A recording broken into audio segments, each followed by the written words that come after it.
இன்னைக்கு தமிழ்நாட்டில் கடலை மிட்டாய் வாங்குற மாதிரி கஞ்சா வாங்க முடியும்.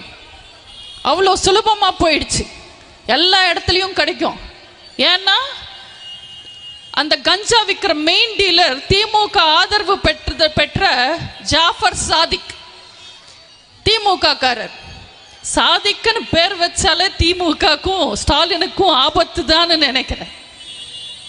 பீச்சில் பஞ்சு மிட்டாய் விற்கிறவங்களெல்லாம் துரத்தி பிடிக்கிறாங்க. கஞ்சா விற்கிறவங்கள கண்டுக்காம விட்டுடுறாங்களே, ஒருவேளை இதுல திமுக காரங்களுக்கு சம்பந்தம் இருக்குமோன்னு மக்கள் நினைக்கிறதுக்குள்ளேயே அது உண்மையா போயிடுச்சு. இதெல்லாம் எங்க போய் நம்ம சொல்றது?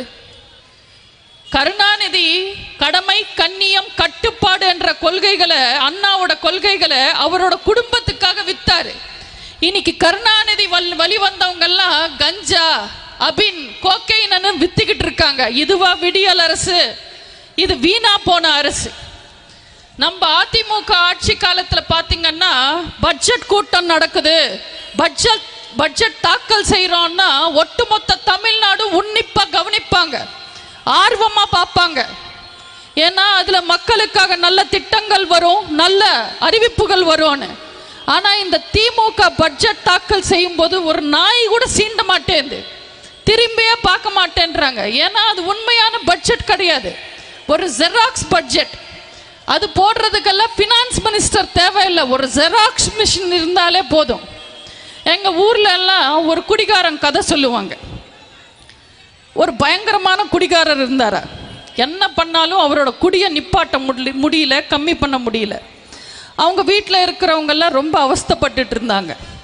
அவங்க மிரட்டி பார்த்தாங்க, அடித்து பார்த்தாங்க, கெஞ்சி பார்த்தாங்க, கோவிலுக்கு கூட்டிகிட்டு போய் பார்த்தாங்க, எல்லாம் பார்த்தாங்க. அவங்களால ஒன்றும் பண்ண முடியல.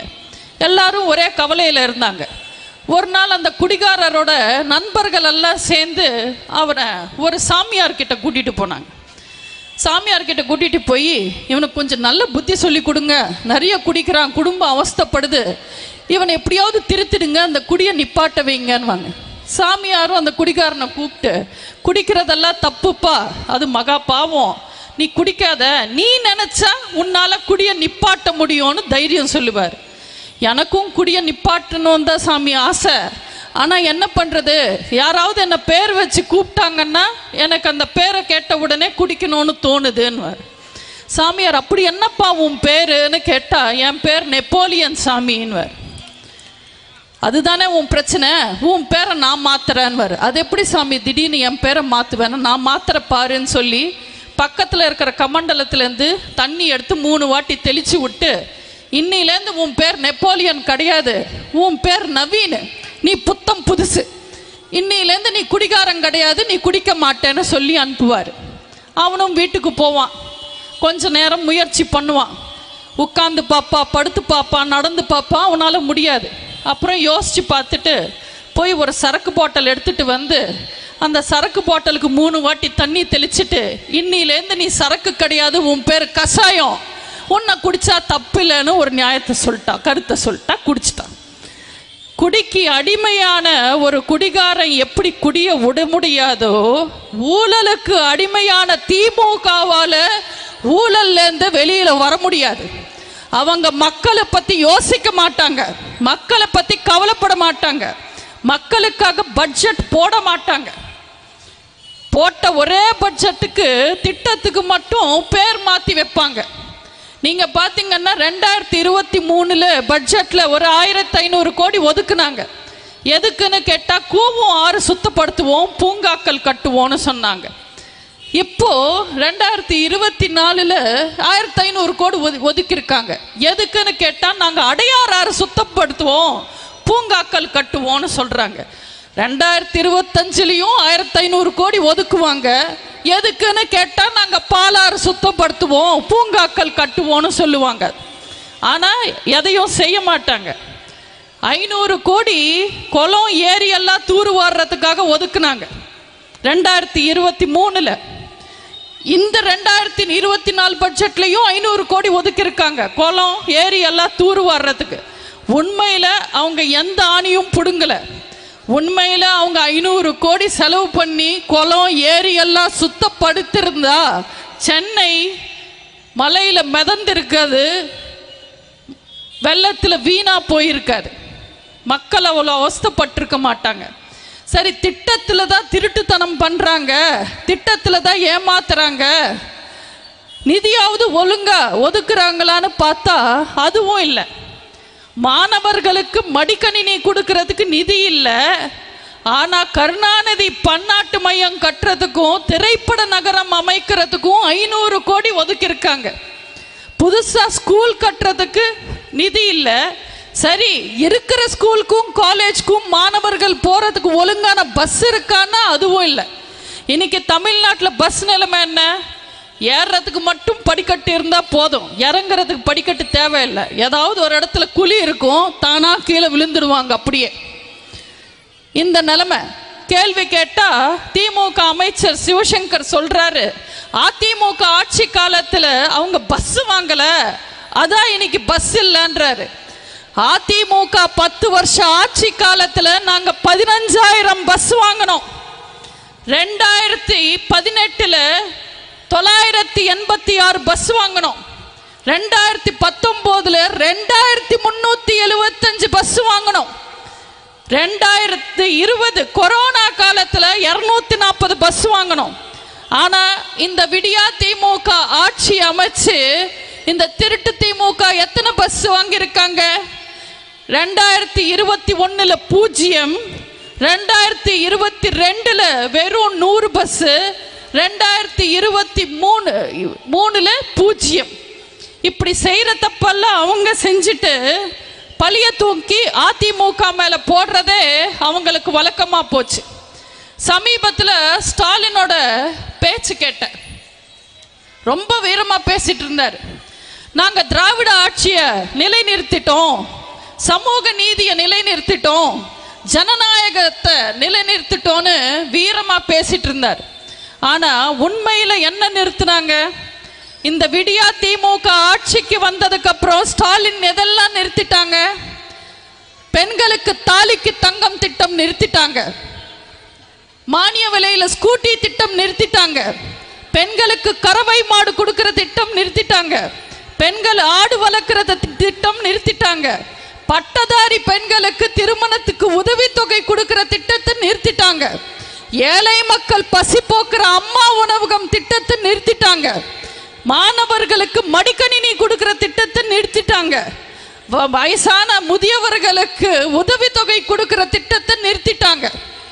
இப்படி மக்களுக்காக, ஏழை மக்களுக்காக அதிமுக கொண்டு வந்த நல்ல திட்டங்கள் எல்லாம் பார்த்து பார்த்து ஒன்னொன்னா நிறுத்திக்கிட்டே இருக்காங்க திமுக. கூடிய சீக்கிரம் தமிழ்நாட்டு மக்கள் திமுகவை நிறுத்துவாங்க, அவங்க ஆட்சியை துரத்துவாங்க, அவங்கள திருத்துவாங்க. சாதாரணமா பொதுமக்களை யாராவது அடிச்சா பொதுமக்கள் போய் போலீஸ்ல கம்ப்ளைண்ட் கொடுப்பாங்க. போலீஸ் போய் அடிச்சவங்க யாருன்னு கண்டுபிடிப்பாங்க. ஆனா இந்த திமுக ஆட்சி காலத்துல என்ன நிலைமை? போலீஸையே அடிக்கிறாங்க. போலீஸ அடிச்சது யாருன்னு கண்டுபிடிக்கிறதுக்கே போலீஸ்க்கு நேரம் சரியா இருக்கு. இதுல பொதுமக்கள் பத்தி போலீஸ் எங்க யோசிக்க முடியும்? அப்படியே போலீஸ் அடிச்சது யாருன்னு அவங்க கண்டுபிடிச்சி ஓடி போய் பார்த்தாங்கன்னா அங்க தப்பு செஞ்சவன் திமுக காரனா இருப்பான், இல்ல திமுக காரனுக்கு ஃப்ரெண்டாவோ நண்பனாவோ இருப்பான். போலீஸ் என்ன செய்ய முடியும்? கையை கட்டிக்கிட்டு வேடிக்கை பார்ப்பாங்க. அதிமுக ஆட்சி காலத்துல ஹீரோ மாதிரி இருந்த போலீஸ் இன்னைக்கு ஜீரோ மாதிரி கை கட்டிக்கிட்டு ரோட்ல நிக்கிறது பார்த்தா எங்களுக்கே ரொம்ப கஷ்டமா இருக்கு. பொதுவாக ஒரு இடத்துல அநியாயம் நடந்தா, அராஜகம் நடந்தா அதை தட்டி கேட்கறது ஒரு பத்திரிக்கைக்காரனா இருப்பான். ஆனா திமுக ஆட்சி காலத்துல பத்திரிக்கைக்காரனையே அடிக்கிறாங்க, வெட்டுறாங்க. பல்லடத்துல போலீஸ்க்கு 4 மணி நேரத்துக்கு முன்னாடியே ஒரு பத்திரிக்கைக்காரன் ஃபோன் பண்றாரு, தெரியாதவங்கள நான் சுத்து போட்டாங்க, என்ன வெட்ட போறாங்கன்னு. ஆனா போலீஸ் எந்த நடவடிக்கையும் எடுக்கல, வேடிக்கை பார்த்தாங்க. அந்த பத்திரிகை நண்பரை வெட்டிட்டாங்க. அந்த நிகழ்வு கண்டிக்கத்தக்க வேண்டிய நிகழ்வுக்கு ஸ்டாலின் அறிக்கை விடுறாரு. இது ஒரு சிறப்பு நிகழ்வு, அதனால நான் 3 லட்சம் நிவாரணம் தரேன்னு ஒருத்தனை ஓட ஓட வெட்டினா ஸ்டாலினுக்கு சிறப்பு நிகழ்வா. பேசதா வரல, அறிக்கை விடவுமா வரல. திமுக செய்கிற தப்பை கண்டித்து யாராவது ஃபேஸ்புக்கில் போஸ்ட் போட்டாலோ, ட்விட்டரில் ட்வீட் போட்டாலோ, இன்ஸ்டாகிராமில் மீம்ஸ் போட்டாலோ, இல்லை தெருவில் இறங்கி கோஷம் போட்டாலோ, போட்டவன் நிலாவில் இருந்தால் கூட தனி படையை அமைச்சு உடனே பிடிச்சிக்கிட்டு கொண்டு வந்துடுவாங்க. அதே குடிநீர் தொட்டியில் மலங்கலந்தாலோ, பத்திரிக்கைக்காரனை ஓட ஓட வெட்டினாலோ, கனிமொழி பந்தோபஸ்துக்கு போன பெண் போலீஸ் கையை பிடிச்சிட்டு இழுத்தாலோ நடவடிக்கை எடுக்கிறதுக்கு 1/4 நூற்றாண்டாகும். இந்த நிலைமை எல்லாம் தமிழ்நாட்டில் என்னைக்கு மாறும்? இன்னும் எத்தனை நாளுக்கு திமுக காரங்க வந்து மக்களை ஏமாத்த போறாங்க? மக்கள் ஏமாற மாட்டாங்க, மக்கள் இனிமே நம்மளை நம்ப மாட்டாங்க, நம்ம விளம்பரம் எல்லாம் கவனிக்க மாட்டாங்கன்னு நினைச்சுதா இன்னைக்கு கூட்டணி கலையிறாங்க. கூட்டணியை நம்பி தேர்தலை சந்திக்கிறாங்க. திமுக எப்பவுமே முதுகெலும்பு இல்லாத கட்சி. விக்ரமாதித்தன் வேதாளம் மாதிரி அடுத்தவன் முதுகுல சவாரி செஞ்சே பழக்கப்பட்டவங்க திமுக. 1942 1952 வரைக்கும் சென்னை மாகாணமா இருந்த தமிழ்நாட்டுக்கு பிரதான எதிர்கட்சியா இருந்தது யார் தெரியுமா? யார் தெரியுமா? நம்ம சகோதரருக்கு தெரிஞ்சிருக்கும். இந்திய முஸ்லிம் யூனியன், இந்திய முஸ்லிம் லீக். பலமான கட்சியா இருந்த இந்திய முஸ்லிம் லீக் துண்டு துண்டா பீஸ் பீஸா உடைச்சு அவரோட சுயநலத்துக்காக அவங்கள பிரிச்சதே கருணாநிதி. இன்னைக்கு அவங்கள சுருக்கி ஒரு சீட்டுக்காக கையேந்தி நிக்கிற அளவுக்கு பண்ணது கருணாநிதி. நான் சொல்லல, மாண்புமிகு காயிதே மில்லத் அவர்களோட பேரனே இந்த விஷயத்தை சொல்லியிருக்காங்க. இஸ்லாமிய தீவிரவாதம் என்ற வார்த்தையை பேசின கருணாநிதி மகன் இன்னைக்கு இஸ்லாமிய காவலன் நானு பேசி மக்களை ஏமாத்துறாங்க. இந்த திமுகவெல்லாம் தயவு செஞ்சு நம்பாதீங்க. நேற்று ஆரம்பிச்ச சின்ன சின்ன கட்சிகள் கூட பார்த்தீங்கன்னா அவங்களோட பலத்தை நிரூபிக்கிறதுக்காக தேர்தலில் தனியா நின்று இருக்காங்க. ஆனா திமுக தனியா நின்னதா சரித்திரமே கிடையாது. திமுகக்கே தெரியும் அவங்க தனியா நின்னா 5% ஓட்டு கூட வாங்க மாட்டாங்கன்னு தெரியும். எம்பி எலெக்ஷன்ல இல்ல, ஒரு கவுன்சிலர் எலெக்ஷன்ல திமுக தனியா நின்னா கூட ஓட்டு வாங்க மாட்டாங்க. ஒரு கட்சியோட பலம் அவங்க வச்சிருக்கிற கூட்டணி கட்சிகள் மேல இருக்காது. கூட்டணி கட்சிகளை வச்சு ஒரு கட்சியோட பலம் தெரியாது, இல்ல அடுத்த கட்சியில இருந்து ஆளை சேர்க்கிறதுல வச்சு கிடையாது. ஒரு கட்சியோட பலம் மக்கள் கிட்ட அந்த கட்சிக்கு இருக்கிற செல்வாக்கும் நம்பிக்கையும் தான் பலம். சமீபத்தில் பார்த்தீங்கன்னா பிஜேபியில முன்னாள் அதிமுக காரங்க 17 பேர் சேர்ந்துட்டாங்கன்னு ஒரே விளம்பரம் கொடுத்தாங்க. அவங்க எல்லாரையும் நீங்க பிஜேபியில சேர்த்துக்கிறதுக்கு பதிலாக ஏதாவது முதியோர் இல்லத்துல சேர்த்திருந்தீங்கன்னா ஓட்டு கிடைக்குமோ இல்லையோ உங்களுக்கு புண்ணியமாவது கிடைச்சிருக்கும். இது தேர்தல் சமயம்ன்றதுனால மக்களை திசை திருப்புறதுக்காக அவங்களுக்கும் வீரம் இருக்குன்னு காமிச்சிக்கிறதுக்காக நிறைய பேர் வருவாங்க. குறிப்பா ஸ்டாலின் மகன் வருவார், உதயநிதி. அவர் 2 வார்த்தை தான் பேசுவார். 2 வார்த்தையை மீறி அவருக்கு பேச தெரியாது. ஆனா அந்த 2 வார்த்தையும் யாரோ எழுதி கொடுத்ததுனால தில்லா பேசுவார். சமீபத்தில் ஊடக நண்பர்கள் எல்லாரும் முன்னாடியும் வீரம் மாதிரி கெட்டப்ல நாங்க தமிழ்நாட்டு மக்களுக்கு நல்லது பண்ணணும்னு நினைக்கிறோம், நாங்க நிதி கேட்கிறோம் மத்திய அரசாங்கத்தை, நாங்க காசு கேட்டா கொடுக்க வேண்டியது தானே, கொடுக்க மாட்டேன்றாங்க, அது என்ன அவங்க அப்பம் வீட்டு காசான்னு உதயநிதி கேட்டார். நான் அந்த உதயநிதியை கேட்கிற நீங்களும் கேட்கணும். 1 ரூபாய் மக்கள் வரி பணமா கட்டினா அதுல 50 பைசா மத்திய அரசாங்கத்துக்கு போகுது, 50 பைசா மாநில அரசாங்கத்துக்கு வருது. அப்போ நாங்க கட்டுற வரி பணத்தை வச்சுக்கிட்டு உங்ககிட்ட இருக்கிற பணத்துல தமிழ்நாட்டு மக்களுக்கு நல்லது பண்ண வேண்டியது தானே, நல்ல திட்டங்களை கொண்டு வர வேண்டியது தானே. ஏன் பண்ண மாட்டேன்றீங்க? உங்க அப்பம் வீட்டு காசா?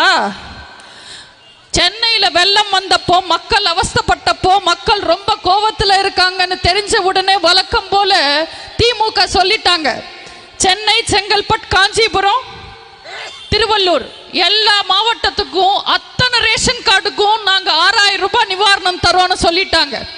நம்பின அப்பாவி மக்கள் ரேஷன் கார்டுக்கு போய் நின்னா சக்கரை கார்டு வச்சிருக்கிறவங்களுக்கு நிவாரணம் கிடையாது, வருமான வரி கட்டினவங்களுக்கு நிவாரணம் கிடையாதுன்னு ஏமாத்தி அமிச்சாங்க. ஏன் மொத்த மக்களுக்கும் நிவாரணம் கொடுக்க வேண்டியது தானே உங்க அப்பா வீட்டு காசா? தேர்தல் சமயத்தில் எல்லா பெண்களுக்கும் 1000 ரூபாய் தரோன்னு சொல்லிட்டு தேர்தல் முடிஞ்ச உடனே தகுதியானவங்களுக்கு மட்டும் 1000 ரூபாய் தரோன்னு சொல்றீங்க. எல்லா பெண்களுக்கும் கொடுக்க வேண்டியது தானே உங்க அப்பா வீட்டு காசா? அடுத்தவன் பொண்டாட்டிக்கு தகுதி இருக்கா இல்லையான்னு முடிவு பண்றதுக்கு ஸ்டாலின் யாரு? யாரை ஏமாத்துறதுக்காக பேசுறாங்க? வெள்ளத்துல சேதமடைஞ்ச ஸ்கூல் எல்லாமே சரிப்படுத்துறதுக்கு வெறும் 2 கோடி ஒதுக்கிட்டு ஃபார்முலா கார் ரேஸுக்கு மட்டும் 40 கோடி ஒதுக்குறாங்க. அவங்க அப்பம் வீட்டு காசா? ராணுவத்தில் செத்தவனுக்கு வெறும் 3 லட்சம், கள்ளச்சாராயம் குடிச்சு செத்தவனுக்கு 10 லட்சம் தராங்க. உங்க அப்பம் வீட்டு காசா? ஒரே கையெழுத்துல நீட்ட ஒழிப்பேன்னு சொல்லிட்டு ஒரு ஆணியும் புடுங்க முடியாம இன்னைக்கு மக்களை ஏமாத்துறதுக்காக 50 லட்சம் கையெழுத்து வாங்குறேன்னு அரசாங்க பணத்தை செலவு பண்ணி ஊரூரா போறாரு உதயநிதி. உங்க அப்பம் வீட்டு காசா? இன்னைக்கு இபி பில் 3 மடங்கு ஏறி இருக்கு. கரண்ட் பில்லே கட்ட முடியாம மக்கள் அவஸ்தைப்படுறாங்க. ஏன் மக்களுக்காக நீங்க கரண்ட் பில் குறைக்க வேண்டியது தானே உங்க அப்பம் வீட்டு காசா? பால் பெட்ரோல் வரை குறைக்கிறோன்னு சொல்லி இன்னைக்கு பால் விலையை கூட ஏத்திட்டீங்க, வரியெல்லாம் ஏத்திட்டீங்க, விலையெல்லாம் ஏத்திட்டீங்க. நேத்து குப்பை அள்ளுறதுக்கு கூட வரிய போட்டீங்க. உங்க அப்பம் வீட்டு காசா? இப்படி திமுக இந்த பக்கம் வந்தா நாக்க புடுங்கிக்கிற மாதிரி 4 கேள்வி நீங்க கேட்கணும், இந்த ஊடகங்கள் கேட்கணும். ஊடகங்கள் மட்டும் உண்மையான செய்திகள் இந்த ஊருக்கு சொன்ன அன்னைக்கு திமுகவோட கதை முடிஞ்சிடும். ஊடகங்கள் மாறணும், உண்மையை ஊருக்கு சொல்லணும். திமுக மாதிரி இன்னைக்கு தமிழ்நாட்டு மக்களை ஏமாத்துறதுக்கு நிறைய பேர் கிளம்பி வந்திருக்காங்க. திமுக பத்தாதன்னு இன்னைக்கு பிஜேபி வேற கிளம்பி வந்திருக்கு. கார்பரேஷனுக்கும் பிஜேபிக்கும் பெரிய வித்தியாசம் எல்லாம் கிடையாது.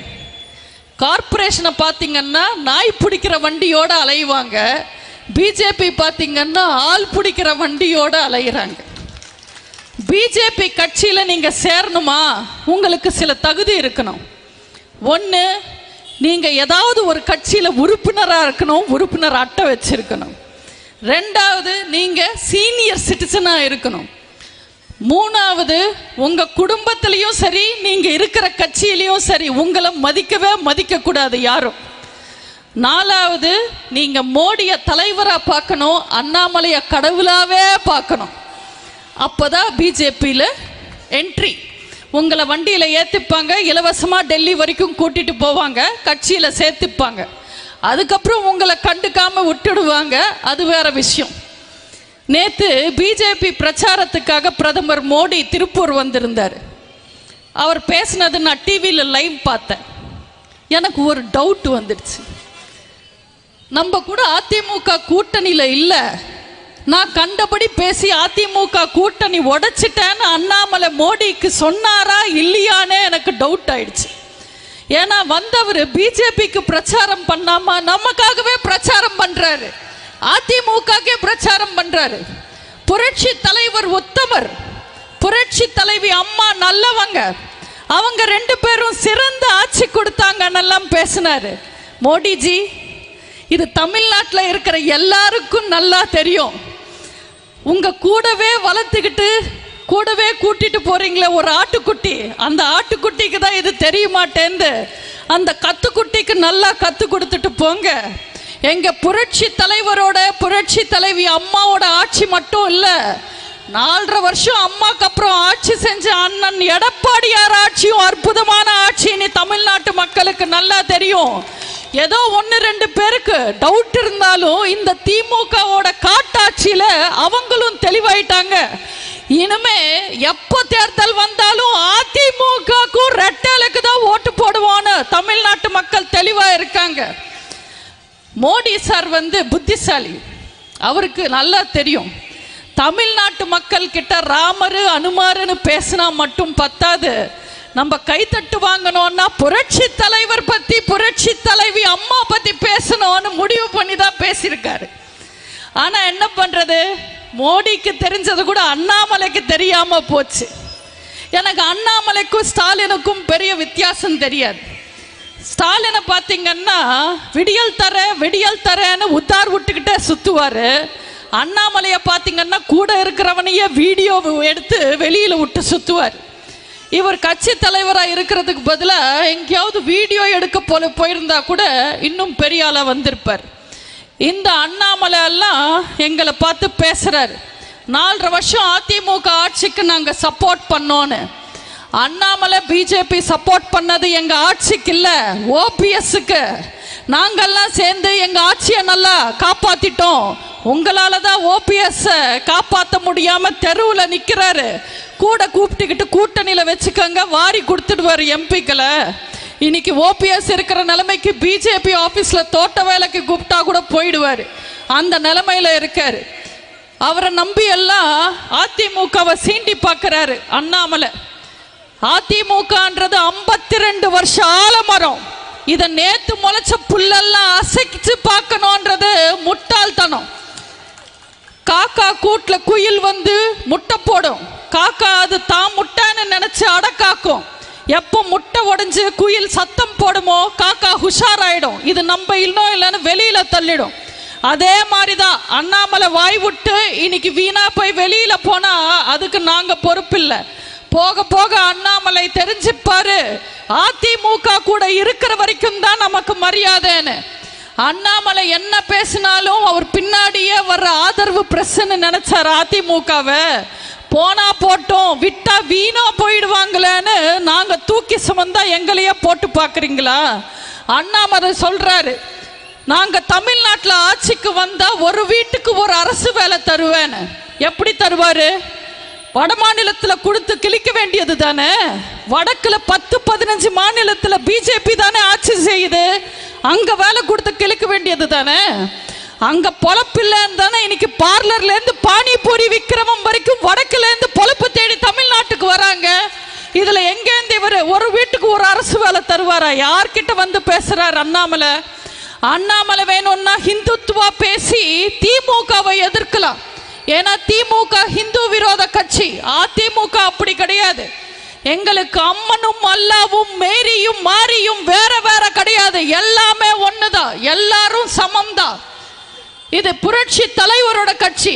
ஒன்றே குலம் என்று பாடுவோம், ஒருவனே தேவன் என்று போற்றுவோம். அன்னை இதயமாக அன்பே வடிவமாக வழிகாட்ட வேண்டும் என்று வணங்குவோன்னு பாடின புரட்சி தலைவர் கட்சி.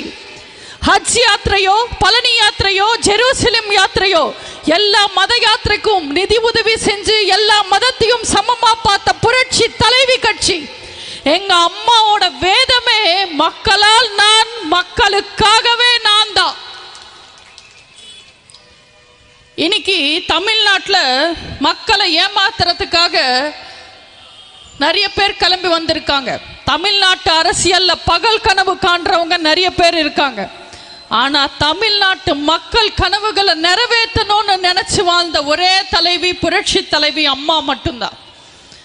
நம்ம அம்மா புரட்சி தலைவி அவர்களை பத்தி எல்லாருக்கும் முழுசா தெரியாது. மேலோட்டமா அம்மாவை பார்க்குறவங்க எல்லாம் என்ன நினைப்பாங்க? அம்மா ஒரு பெரிய குடும்பத்தில் பிறந்தாங்க, கான்வென்ட்ல படிச்சாங்க, நடிக்க வந்தாங்க, பெரிய ஹீரோயின் ஆயிட்டாங்க, அரசியலுக்கு வந்தாங்க, சிஎம் ஆயிட்டாங்க. இதுதான் அவங்க வாழ்க்கைன்னு நினைப்பாங்க. ஆனா நம்ம அம்மா வாழ்க்கையில எத்தனை வலி எத்தனை வேதனை இருந்தது தெரியுமா? படிக்க வேண்டிய வயசுல நடிக்க வந்துட்டாங்க. ஏன்? குடும்பத்துக்காக.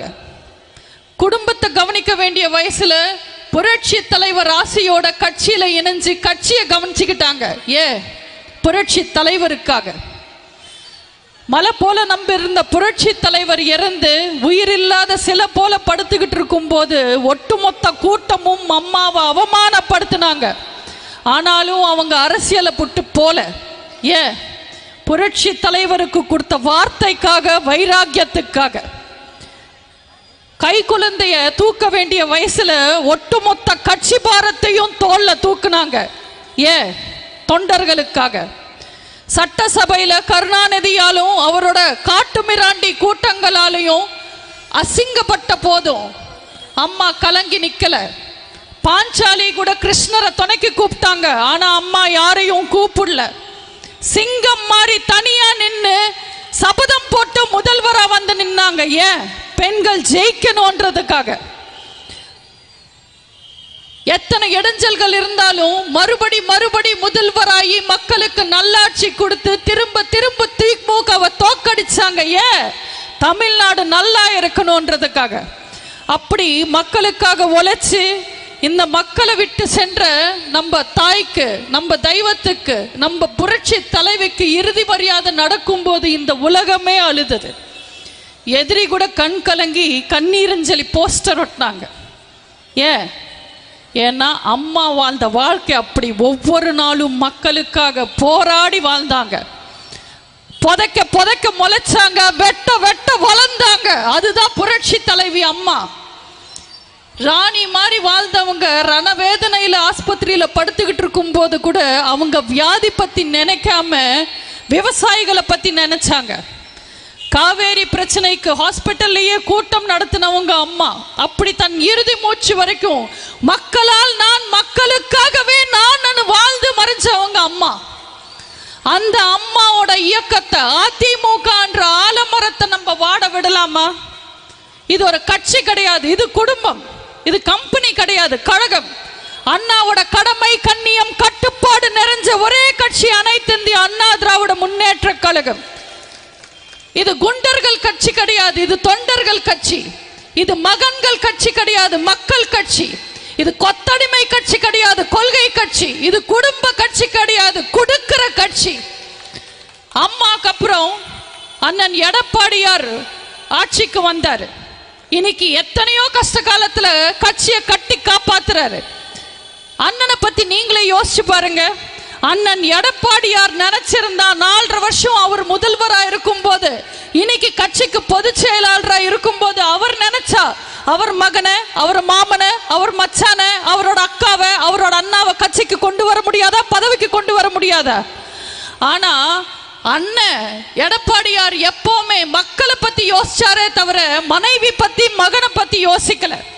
கட்சி பத்தி யோசிச்சாரே தவிர சொந்த காசு சம்பாதிக்கணும்னு யோசிக்கல.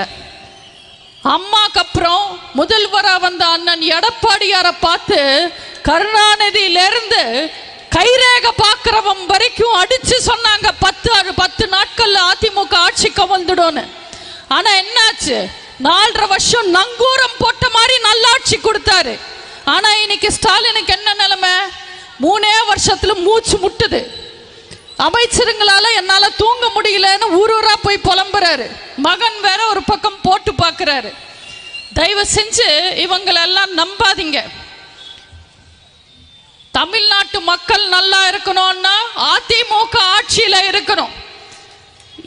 தமிழ்நாட்டு மக்களை திமுக எத்தனையோ பொய்யான வாக்குறுதிகளை கொடுத்து, பொய்யான விளம்பரங்களை கொடுத்து ஏமாத்திருக்காங்க. உங்களை ஏமாத்தின திமுகவை நீங்க ஏமாத்த இதுதான் சரியான சமயம். இதோ வரப்போகுது நாடாளுமன்ற தேர்தல். எப்ப தேர்தல் வந்தாலும் அம்மாக்கு ஓட்டு போடுங்க, அண்ணன் எடப்பாடியாருக்கு ஓட்டு போடுங்க, ரெட்டைலைக்கு ஓட்டு போடுங்க. நீங்க இழந்த நிம்மதியை, நீங்க இழந்த உரிமைகளை, நீங்க இழந்த சந்தோஷத்தை நாங்க உங்களுக்கு மீட்டு தருவோம். திமுகவை பொறுத்த வரைக்கும் திருச்சியில நேரு வெறும் தேர்தல் சமயத்தில் மட்டும்தான் மரியாதை. அதுக்கப்புறம் இழுத்துட்டு போய் ஒரு மூலையில வச்சு மூடி வச்சிடுவாங்க. ஆனா மகேஷ் இன்னைக்கு சாமி மாதிரி கும்பிடுறாங்க. இது நேருக்கும் நல்லா தெரியும். இனிமே திமுக திருச்சியில ஜெயிக்காது. நேரு சொன்ன கேண்டிடேட்டுக்கு சீட்டு கொடுத்தாங்கன்னா மகேஷ் பொய்யாமொழி கோஷ்டி வேலை பார்க்காது. மகேஷ் சொல்றவனுக்கு சீட்டு கொடுத்தா நேரு கோஷ்டி வேலை செய்யாது. 2 பேருக்கும் வேண்டான்னு காங்கிரஸுக்கு சீட்டு கொடுத்தா காங்கிரஸ்காரனே வேலை செய்ய மாட்டாங்க. இதான் திமுகக்கும் அவங்க கூட்டணிக்கும் இருக்கிற நிலைமை. மலைக்கோட்டை மறுபடியும் அதிமுக கோட்டைன்றது இந்த தேர்தலில் தெரியும். நம்புங்கள் தொண்டர்களே, புது உணர்ச்சியோட, புது வேகத்தோட தேர்தலை சந்தியுங்கள். நம்புங்கள், நாளை நமதே, 40 நமதே.